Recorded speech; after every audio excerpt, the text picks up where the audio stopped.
Fala galera, estamos aqui na Comunidade Plus, é um prazer, eu sou o pastor Elbert, sou líder de jovens da Associação Paulista Sudoeste, sede em Sorocaba. Mas estou aqui também com os meus amigos, nós estamos aqui com o Yuri, que é o nosso líder de jovens da APS, Associação Paulista Sul, ao seu lado também uma bênção, pastor Gabriel, Obrigado, que é da amém. Associação Paulista Gente, Central. Eu sou uma bênção também, viu, gente? Não, os dois são uma bênção, né? Sou uma bênção também. E nós temos uma outra grande bênção também, o nosso amado fez uma a maior meditação esse ano, né? Tá maravilhosa. É isso Eu aí. já li algumas coisas já de antemão e posso dizer para vocês o seguinte, está maravilhosa. Você não pode deixar de ter a sua meditação. Nosso amado Tamo aqui junto, é o tamo nosso junto, líder vamos. da União Central Brasileira. Ele vai estar aqui participando com a gente também. A gente tá Sejam pensando em bem-vindos. mudar o nome dele pra Amado já. Pra ficar Pode Amado. ser, pode ser. Pastor Cândido.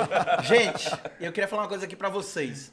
Muita gente tá deixando passar batido isso aqui, ó. Quando você vai no final da sua lição da semana, não, no final da semana da sua lição, tem gente que acha que isso aqui é a lição de sexta-feira, mas não é. Isso aqui é a lição comunidade, para você poder fazer exatamente isso que a gente tá fazendo aqui agora. Você vai reunir o seu pequeno grupo, vai reunir os seus amigos, e aí você vai debater sobre esse tema. São temas maravilhosos, contemporâneos, atuais, e você vai poder crescer muito no conhecimento, no relacionamento e na missão também. Aqui a gente vai estar debatendo sobre isso aqui exatamente agora, e a gente convida você para você estar com a gente também. E é bacana ter esse estudo, né, Yuri? Porque tem muita gente que fica perdido sobre estudos de pequenos grupos e acha que. Aliás, eu trouxe uma dica pra você de casa, você vai entender daqui a pouco, mas antes eu já vou te dar essa dica. Pega na tua roda do pequeno grupo aí, já faz todo mundo viajar no tempo, ir lá no tempo da infância e se lembrar de quando a mãe chegou perto de você, pegou você aprontando e te disciplinou e tu achou que teu mundo acabou, mas no final das contas você descobriu, depois de anos, que ela tinha razão. E isso vem de encontro ao nosso texto bíblico de hoje, Apocalipse capítulo 3, versículo 19, que diz assim: Eu repreendo e disciplino a quantos amo. Sê, pois, zeloso e arrepende. Esse texto é bacana, né, galera? Esse texto é bom. E olha, hoje a gente tinha que ter muito tempo para a gente conversar sobre esse tema. Que assim, Gabriel, lembrando o momento que a gente foi disciplinado na infância, a gente hoje pode dar risada. Sim. Mas quando o tema vai para o ambiente religioso, igreja, disciplina, como isso às vezes traz feridas emocionais, desentendimentos, como isso às vezes é usado como uma ferramenta de força, de controle em alguns ambientes. Isso a gente que acompanha a juventude sabe, alguns jovens se sentem machucados, feridos pela igreja, porque não tem uma compreensão e talvez não conduziram isso de uma forma adequada. Então, vamos começar nosso bate-papo pensando assim, qual que é a diferença? Tem diferença entre intolerância religiosa e disciplina eclesiástica? Tem diferença, Eu creio que existe diferença. Eu creio que a intolerância é a disciplina sem amor. Você acaba disciplinando ou rechaçando alguém ou julgando alguém. E normalmente quando você faz isso sem amor, aí isso gera intolerância, inevitavelmente. Agora, a disciplina, ela está embutida a ideia do amor. Do amor. Você ama a pessoa a tal ponto de que você quer ajudá-la a crescer, a melhorar, a ser uma pessoa diferente, porque você tem interesse de que ela seja melhor. Então, eu creio que essa é a diferença. A disciplina é com amor. A intolerância é a falta de amor. A intolerância, ela segrega. Sim. E a disciplina, ela tem como objetivo o crescimento e a aproximação. Eu tenho um menininho de 10 meses e eu já tô dando não para ele. E é interessante, uma das primeiras palavras que eu percebi que o Samuel, meu menino, ele aprendeu foi não. Então, tem momentos que eu digo não, e ele olha para mim, eu não, e ele fica ali, e algumas vezes ele chora, com um simples não. Mas naquele momento, quando eu tô fazendo isso aí, é porque eu amo meu filho, eu quero que o meu filho cresça, que o meu filho aprenda, que o meu filho se desenvolva. E para que isso possa acontecer, eu vou estar disciplinando. E eu disciplinando a disciplina dele, ele é um bebezinho, a disciplina dele é um não. É um não. Um não é o fim do mundo para ele. Mas é isso, eu não quero segregar meu filho, eu quero me aproximar do meu filho, eu quero que meu filho se desenvolva. É bacana vocês colocarem isso, porque a gente percebe o seguinte, né? No tempo atual tem uma preocupação com as novas gerações. As novas gerações estão vivendo um tempo que todo mundo fala que tudo é liberdade. Então eu posso fazer de tudo, desde que isso me faça bem, me deixe alegre, indiferente ao que faça aos outros. E quando a gente está falando de uma convivência em comunidade, existem princípios, parâmetros e regras que são para o bem comum. E se eu não aprendo a viver nesse bem comum, eu posso quebrar algumas coisas e isso vai ser um problema. Então, dentro da igreja, muitas vezes a gente tem isso. A gente tem direcionamentos que vêm da Bíblia que precisam ser mantidos, indiferente a como o mundo está. E às vezes a gente vê que essa disciplina que vem baseado em regras e princípios que nós cremos, talvez ela não seja passada da melhor maneira, pode ferir, mas talvez mesmo ela sendo passada da melhor maneira, uma pessoa que não buscou compreender ela, também vai ficar insatisfeita com isso. E isso é um problema no tempo atual, né? Biel, pegando um gancho aqui do que tu falou, tem uma coisa que eu comento muito. Eu posso não aparentar, mas eu tenho 40 anos. Não, tá novo, cara. Tô. Eu olhei 28. Pode Eu nem aparentar, imaginei isso. aparenta mais ou menos.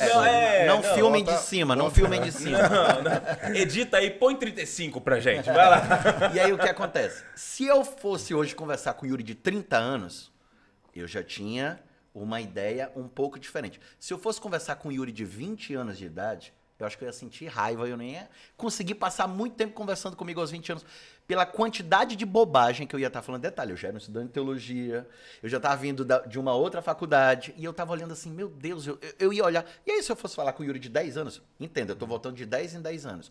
O que é que isso mostra para mim?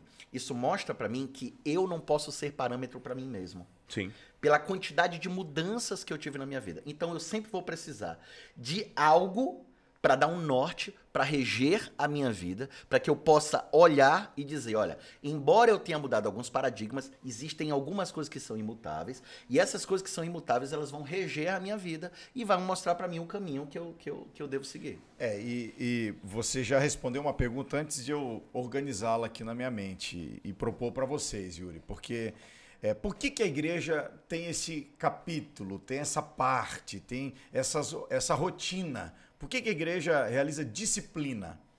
Eu acho que vocês já devem ter recebido mensagens na minha rede social, no meu Instagram. Todos os dias eu recebo mensagem de jovens e muitas vezes o assunto lá é assim, pastor, fui disciplinado pela minha igreja e eu não entendi, ou não me trataram do jeito certo e tal. Muita gente não entende por que a igreja tem essa realidade, disciplina, mas o Yuri já colocou, né? A igreja mantém um norte, mantém princípios, mantém valores.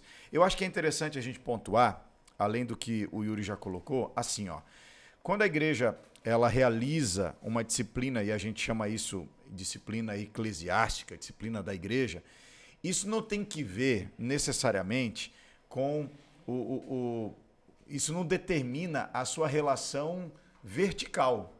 Sim. A igreja não determina se você está bem com Deus, se você está mal com Deus, se Deus te aceita, se Deus te rejeita. Aliás, a igreja prega que Deus aceita todos. Sim. A disciplina não tem que ver necessariamente ou primariamente com a dimensão vertical da nossa religiosidade.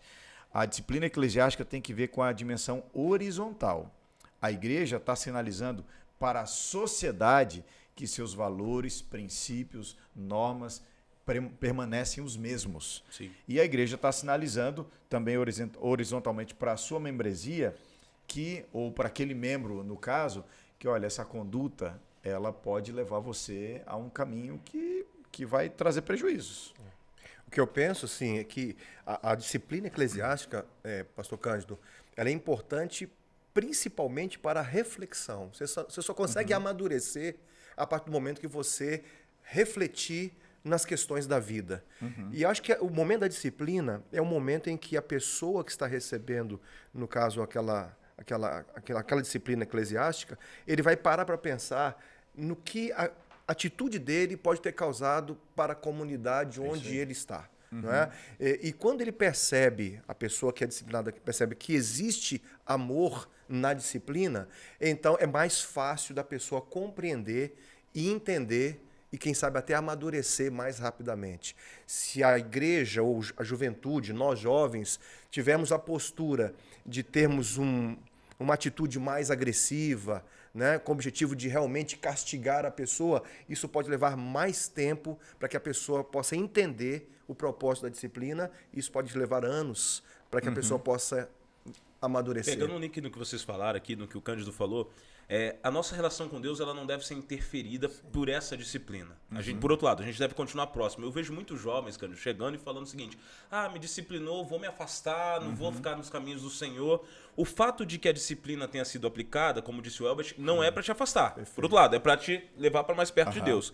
Mas se houve alguém no caminho que não fez isso da maneira adequada, ainda assim isso não é justificativa ou desculpa para você largar Deus de lado e falar: não, agora que me maltrataram, então eu vou embora.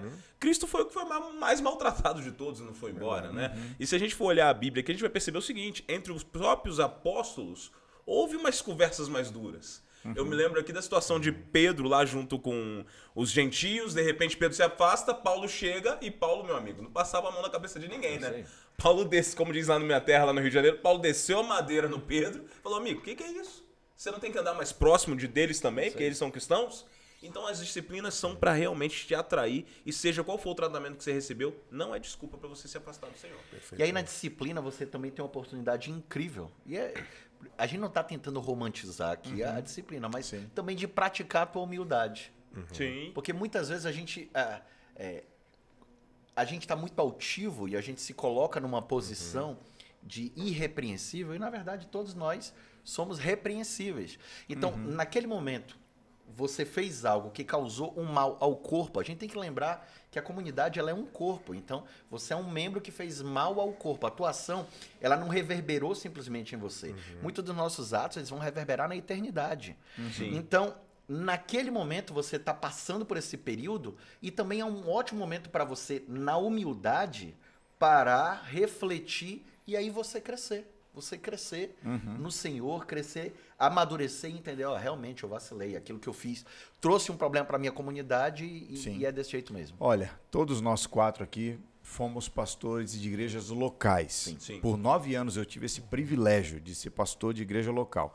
E esse é um capítulo que infelizmente a gente lida sempre, né? Sim. Mas eu lembro, quando eu estava nas minhas comissões, e a gente tinha que lidar com um caso, às vezes, de um jovem que tinha feito alguma coisa fora dos padrões bíblicos e tal. Sempre tem alguém lá que fala: pastor, isso aí já está claro, vamos voltar a uma disciplina, 3 meses, 6 meses, exclusão, etc. Mas eu sempre fazia um exercício de não deixar essa atitude, ou esse voto, ou essa decisão da igreja ser algo automático. A gente tem que ter muita ética para expor algumas coisas e para preservar outras, mas eu sempre dizia assim: irmãos, é o fulaninho de tal, que está agora passando aqui por uma decisão da comissão da igreja. Se esse garoto fosse seu filho, irmão fulano, como é que você gostaria que a igreja lidasse com o caso dele? Se essa garota aqui fosse sua filha, irmã fulana, como é que você gostaria que a igreja lidasse com esse fato aqui?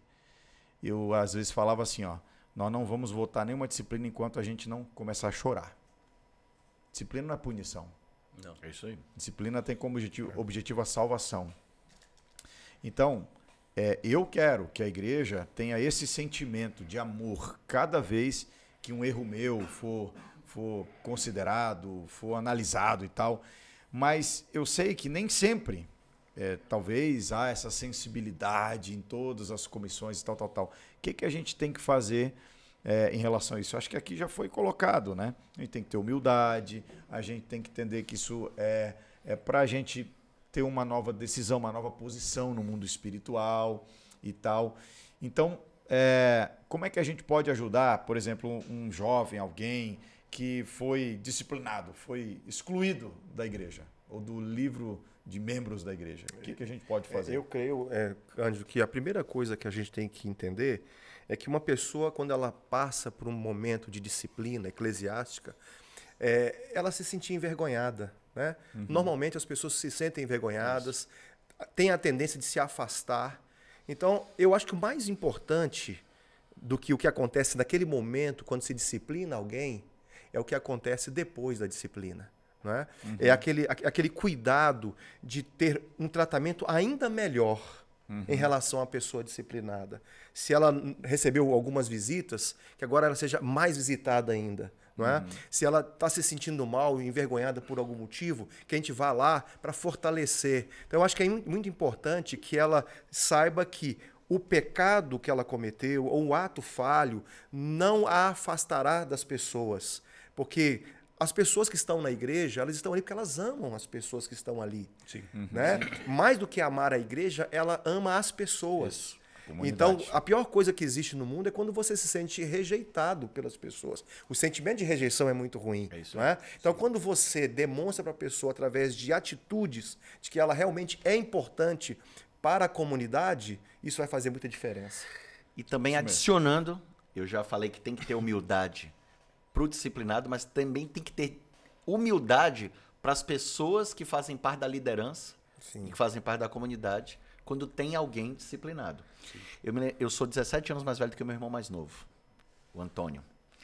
E eu me lembro que uma vez o Antônio fez alguma coisa errada e eu senti que o meu pai poderia ter sido um pouco mais firme. Eu falei, pai, como assim? Como é que o senhor tá... Aí o meu pai olhou para mim e disse assim, meu filho, eu descobri que eu sou o melhor pai do mundo do filho dos outros. Pro filho dos outros eu tenho todas as soluções.